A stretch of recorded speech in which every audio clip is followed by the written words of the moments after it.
the shortest you see my hair for a while. Hello, this is another of the Gladstone Gaol vids. Vids. Oh, that's so trendy of me, isn't it? This had happened to do with an experience that I had over a year ago now, I think. And for whatever reason in A-Wing, I decided to go into a bit of a rant about this. Now, I got the name wrong. It's to do with an experience I had where somebody brought in Harold the Haunted Doll. Now, I got it wrong and referred to it as Robert the Haunted Doll, because there's a Robert the Haunted Doll too, in my spare time.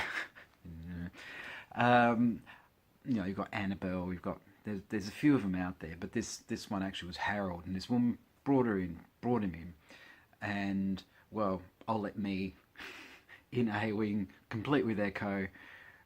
Yeah, here. But then you had the idiot that brought in Robert the Haunted Doll. And I'll call her out. She brought in Robert the Haunted Doll, decided that it would be sort of amusing to bring him into cell 10 and do a YouTube video. So like, oh look, I'm touching him and I'm doing all these things that I shouldn't be doing, and just and all of this sort of stuff, just to make sure that people can't tell that I'm doing this because I'm such a stupid idiot for doing this. So yours truly comes in the next night. Now, the atmosphere really wasn't very good anyway. And so I thought, well, I'll see what cell 10's like. The atmosphere in there wasn't the greatest. I didn't realise the extent as to how much the envelope had been pushed in there until after. So I had actually no idea.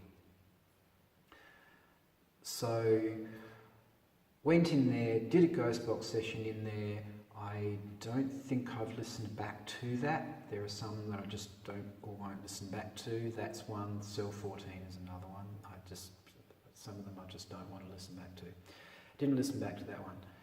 And I thought, well, I went to sleep. I refused to sleep in cell 10. There's no way I was going to sleep in there. So I slept in cell 2, which is probably the most benign cell in here. It's haunted by a lovely, lovely girl called Lucy. And Lucy's such a sweetheart. You sometimes will find that if you're walking down here and if it feels like somebody's grabbing your hand so that you're walking down the middle of the cell block, that's Lucy. She's walking down there with you. She's a really lovely person. And she's done that to me on a couple of occasions as well.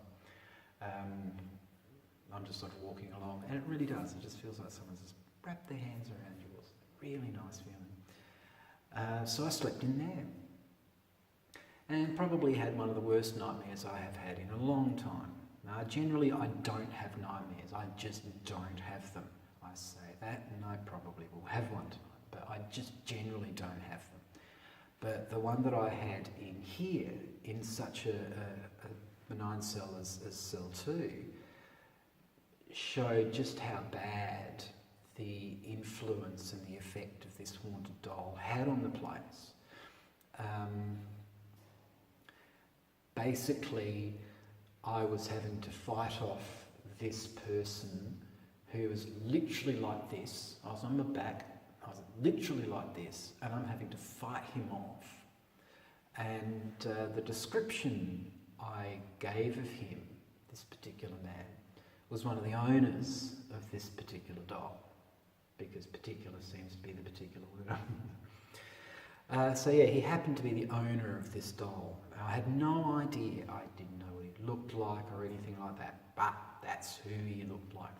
And I'm fighting this person off, and I won. I did win that battle, but the effect that this thing had on this place was so bad. Me sort of fighting him off was a temporary thing, but they had to cleanse this place, say, all that sort of stuff. And because of this one fool bringing in this doll, doing everything wrong, buy it, you don't bring it out, you don't touch it, you don't, everything she did wrong, everything you could possibly do wrong, she did wrong.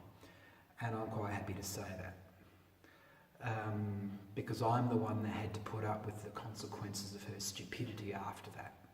Directly had to put up with that. And I'm sure, well, others did too, but I just happened to be here that next night. So that was probably one of the worst times here, but again, that was because of some silly twit that had some outside influence. So there we go. So you can understand why I was quite miffed, certainly when recounting the story.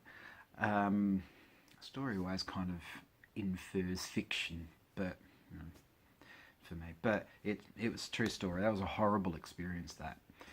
Unfortunately, people seem to get it into their heads that they think that kind of thing is clever or fun or something, but those sorts of things do have consequences, and I wore those consequences that particular night that I was talking about. I walked into A-Wing once, and A-Wing is quite benign. I used that word in the video, but A-Wing is sort of fairly cash. You walk in as, oh yeah, hi A-Wing, hi. But this particular night, it wasn't. It was not fair, but it had a heavier atmosphere than usual. And we all just kind of got the feeling, someone's done something here the previous night. You just got this feeling that somebody done a Ouija board or something like that. And once again, nothing really sort of happened as a result, but it still affected the atmosphere.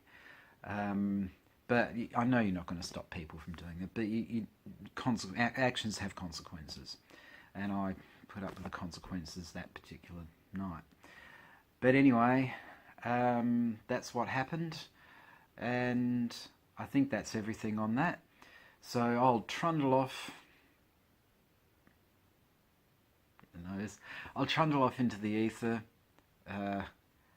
which is great if you're a doctor, and I'll see you in the next one. All right, you take care now. Ciao.